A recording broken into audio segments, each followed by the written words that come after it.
Good morning, everyone. I am Staff Sergeant Emmanuel Ebhoomham from the Air Force's Personnel Center Developmental Special Duty Office. We have just opened up our fall 2021 DSD cycle, which will run from August to November.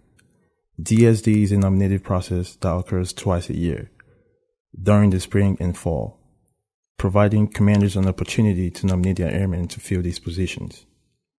The Air Force has identified developmental special duty as enlisted developmental positions due to their unique leadership roles and the Airman's responsibility to mentor and mold future leaders. To ensure the highest quality airmen are assigned to these key positions, the Air Force has implemented a nomination process. The nomination process will provide commanders, through their respective MASCOM, an opportunity to nominate the best airmen to fill these critical positions while providing a developmental career path. Our program focuses on nominations for staff, technical, and master sergeants. Developmental special duties are temporary in nature and performed by airmen for a period of up to 3 to 4 years. My team and I are here to give you the most up-to-date information on the fall 2021 DSD cycle and answer any questions you may have about the program today. Type your questions in the comment section and we will answer them either during the briefing and or directly to you in the comments. So, are you interested in DSD? Let's get to it. Here's an outline of what we will discuss today. We will start by providing a DSD program overview that includes a visual of the fall 2021 cycle's timeline and the DSD match matrix and how this helpful tool can assist you. Followed by a discussion on the eligibility criteria for DSD, the commander's nomination window, and the airman's responsibilities and expectations. We will give some of the most common reasons airmen are non-selected for DSD in the assignment selection highlights portion of this brief. We will discuss some recent changes to the program and wrap up by explaining the enlisted instructor and recruiter special duty process and points of contact. If we didn't cover your question during the presentation, we will continue to answer them in the comment section. So we will start with the DSD program overview. AFPC conducts 2 DSD assignment cycles per year, a fall cycle and a spring cycle. The fall cycle starts in August and ends in November, and the spring cycle begins in February and ends in May. Assignments for the fall 2021 cycle we have report no later than dates of April through September 2022. The Air Force has identified 10 special duties as enlisted developmental positions. Those AFPCs are outlined here as military training instructor, military training leader, professional military education instructor, recruiter, Airman and Family Readiness NCO, Career Assistance Advisor, Air Force Honor Guard, U.S. Air Force Academy Military Trainer, First Sergeant, and Airman Dome Leader. AFPCs that are nominated and selected within the DSD cycle are outlined in black font. These are our PCS positions. AFPCs outlined in red are local hire positions and not selected within the typical DSD cycle. Next, we will address our biannual requirements. Each cycle, there are approximately 15 to 20,000 initial eligible airmen. Of that 15 to 20,000 pool of eligibles, about 14 to 15,000 are screened and reviewed by the MASCOMs. After vetting and reviewing eligibility rosters, Wings and MASCOMs nominate approximately 5 to 6,000 airmen to fill approximately 1,000 vacancies each cycle. That's a selection rate of approximately 5 to 7%. If you round up of the initial group of eligible airmen, this is an extremely competitive process. Here's a visual of the fall 2021 cycle timeline. This cycle starts in August with AFPC's internal process, which included analyzing DSD requirements and working career field managers' releases. On August 2, 2021, the DSD nomination window opens. Commanders and MASCOM A1s have 6 weeks to vet and nominate airmen who are eligible for DSD consideration. Once the nomination window closes on September 30th, we proceed to the matching process. On or about October 1st, AFPC begins matching or selecting the most eligible candidates for further screening by hiring authorities. Once the matching window closes October 31st, we move to what's called the cycle's closing actions. This includes completing any backfills for disqualified selectees, loading assignment actions, and a cycle hot wash. Lastly, you will see the report no later than dates range from April 2022 to September 2022. Now we will talk briefly about the DSD match matrix. This document is updated at the beginning of each week of the matching phase and published to the Developmental Special Duty MyPers website. The DSD match matrix is our way of providing transparency during the matching process. The legend breaks down how to interpret the matrix. It is broken down into 4 categories. 1. No requirement, meaning there are no vacancies for that AFPC at the specified rank. 2. Matching, meaning we are currently in the process of selecting candidates for that AFPC at the specified rank. 3. Matched, meaning we have selected candidates for that AFPC at the specified rank and all vacancies have been filled. 4. Not started, meaning we have not begun to select candidates for that AFPC at the specified rank at that moment. The match matrix is a great tool to use when you're interested in knowing where AFPC is in the matching process. We highly encourage the field to use this resource available on our MyPers site and the AFPC Facebook page. Let's talk the basic nomination eligibility criteria. Members in the grades of Staff Sergeant through Master Sergeant who can obtain retainability through the end of the DSD tour. In addition, in order to be selected for a DSD AFPC, the member must not have an assignment on file already. In regard to performance reports, the member's last 3 EPRs will be considered. Under the legacy EPR system, members must have all 5s. Under the current EPR system, members' EPRs must reflect AC or LC. Concerning fitness tests, the standard for DSD aligns with the Air Force's past standard of 75. The only caveat for DSD consideration is the member cannot have a PT failure in the past 12 months. Lastly, the member must have no record of disciplinary action that resulted in an Article 15 or UIF within the past 3 years. Members also cannot have any record of a conviction by court-martial. Please note, for the recruiting career field, candidates must not have any action that resulted in an Article 15 throughout their entire career. This slide provides information regarding commander's nomination. As discussed previously when talking through the cycle timeline, commanders have a 30-day window for nominations. It is suggested that unit leadership vector airmen into a DSD that matches the member's skill sets to ensure a successful tour. The nomination roster, personnel services delivery guide, speaker guide, and DSD match matrix are all tools provided to ensure the commander's nominative process is a smooth one. AFPC only requires 1 vector for DSD candidates, with the second vector being optional. However, each matchcom varies. We ask that you consult your matchcom A1 to verify vector expectations. If there is more than 1 vector, they must be rank ordered as primary and secondary. Don't see a member's name on the nomination roster? No worries. Leadership is authorized additions. As long as they are identified as an addition on the spreadsheet, they will be considered. Moving on, once members are nominated, they will only be considered and selected within their first or second vectors. Another thing for commanders to consider is if an airman has previously served in a DSD position, they must have returned to their primary AFPC for at least 3 years before being nominated again. Lastly, the approval authority to remove members no longer qualified for DSD is the wing commander. So if a member presents a unique hardship, no longer meets eligibility criteria, or is no longer fit for DSD consideration, a DSD removal memo has to be signed by the wing commander and routed to AFPC. Now we will touch on some of the airman's responsibilities. Throughout the entire DSD process, communication is key. If you are interested in serving in a DSD, please communicate that interest to your leadership.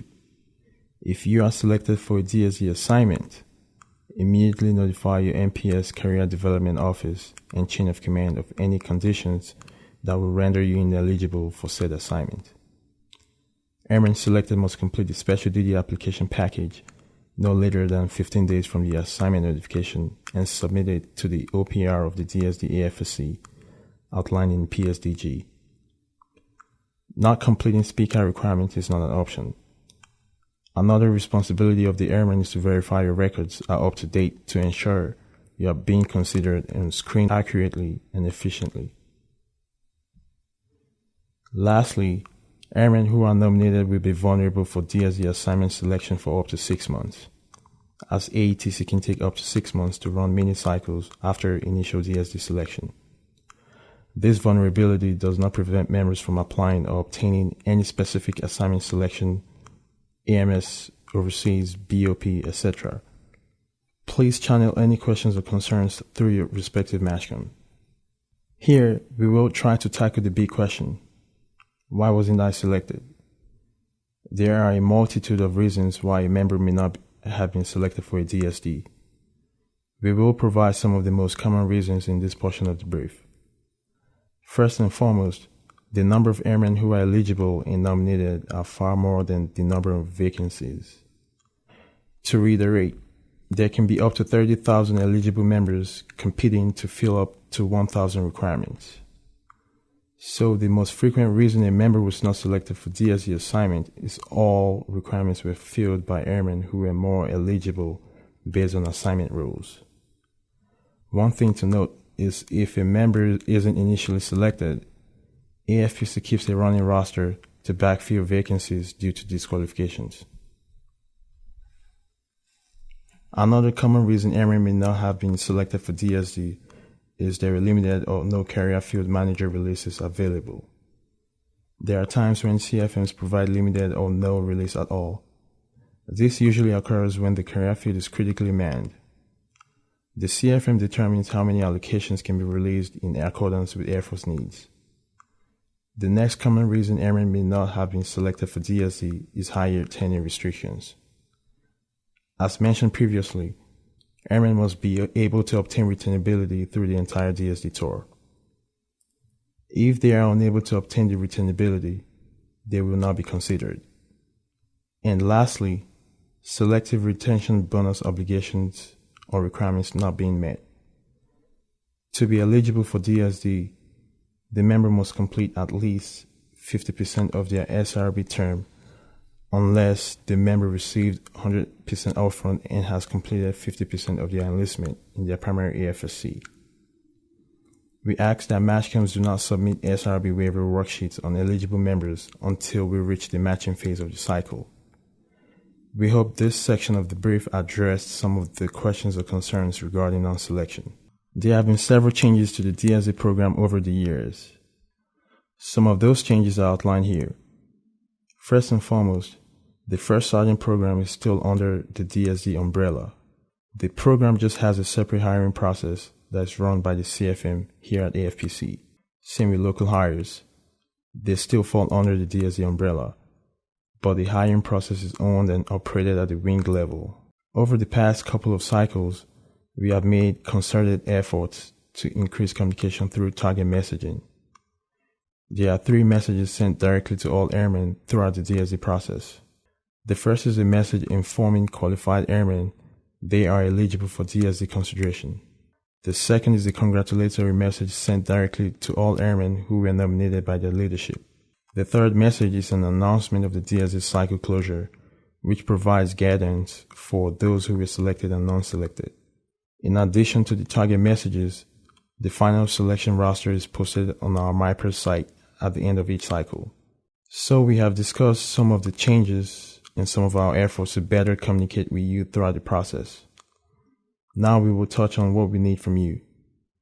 We ask that leaders put forth their best effort in nominating the right people for DSD. In addition to considering an airman's personality, skill set, and potential, we ask that you utilize the tools and resources available like the PSG and SPCAT guide and become familiar with eligibility criteria. And last but not least, communications at all levels, from the unit through the MASHCOM A1s onto AFPC and HAF. We know that the DSD program is executed more effectively and efficiently when communication is clear and often. The next couple of slides are to provide an overview of the enlisted instructor and recruiter special duty process, also known as EI and RSD process. This is a relatively new process being executed for hiring PM instructors this DSD cycle with hopes of becoming the future of DSD. I will start with touching on the objective of the reform. That objective is to fuse talent management methodology into our DSD program by providing a predictable, sustainable, and explainable process. So, a little bit on how we are going to do this. DSD will be broken down into 3 respective processes, kind of as it is now. We will have the EI and RSD process, the local hire process, and the first sergeant hiring process. Each of these processes incorporate the same 4 pillars for mission success. Those pillars are nomination, selection, notification, and assignment. To meet the intent of this brief, I will hone in on the EI and RSD process specifically. We are looking at changing the process for how we nominate, select, notify, and assign AFPCs assigned to the DSD cycle. These DSDs will be executed using the MyVector platform and will somewhat mirror the current officer program. With that being said, I will transition into the EI and RSD process and what we hope that will look like on the next slide. So here is an illustration of the enlisted instructor in recruiting special duty process. Ultimately, what we are aiming for is a central selection process for the DSD AFPCs managed by AFPC. We will start with the left column and the nomination phase of the process. The members involved include the airmen or the members themselves, commanders, wing command chiefs, and their designated representatives. So AFPC will import an eligibility roster into MyVector when the cycle begins, and a target message will be sent to all qualified airmen. From there, the individual is given a window to acknowledge or opt in or out of DSD consideration. They will also provide their preference of special duty identifiers, MTI, MTL, recruiter, and PME. Candidates will be able to list their preference in rank order. Keeping in mind that this is still a commander nominative program, the commander's approval and endorsement is still needed. So the opt-in or opt-out feature is really for leadership to gauge who is truly interested in DSD. If a member opts out of consideration, commanders have the authority to say, "Hey, we see something in you, Sergeant Doe. You'll be a great MTL. We are going to put your name in the hat." So from there, the member's commander will have a window to endorse a DSD vector or volunteer request. All of this is done in the MyVector platform. Once the window for the nomination portion closes, AFPC will export the list of eligible members from MyVector and import them into the EBOS system for screening. The next piece is the central board or screening process. The members involved in this process are the AETC stakeholders. The respective SDI career field manager will chair the board and designate whoever they see fit as board members, likely MASHCOM functionals, and other special duty subject matter experts. There will be a window for this board to take place using the EBOS system. The board's main task, of course, is to review the records for suitability, Air Force needs, airman qualifications, and quality. And what's going to come of this talent management screening is a concentrated, qualified candidate list that meets institutional requirements. Now there's a list of selectees. We will progress to what's presented in the notification phase. During the notification phase, you guessed it, notifications are made. MASHCOM A1's 4 support squadrons, wing leadership, and commanders are notified of selected candidates first. Our intent is to give commanders the opportunity to notify and champion their select. A week later, selectees will be published via AFPC PSDM. In addition, the candidates are notified of their selection or non-selection via target messaging. That's the notification piece.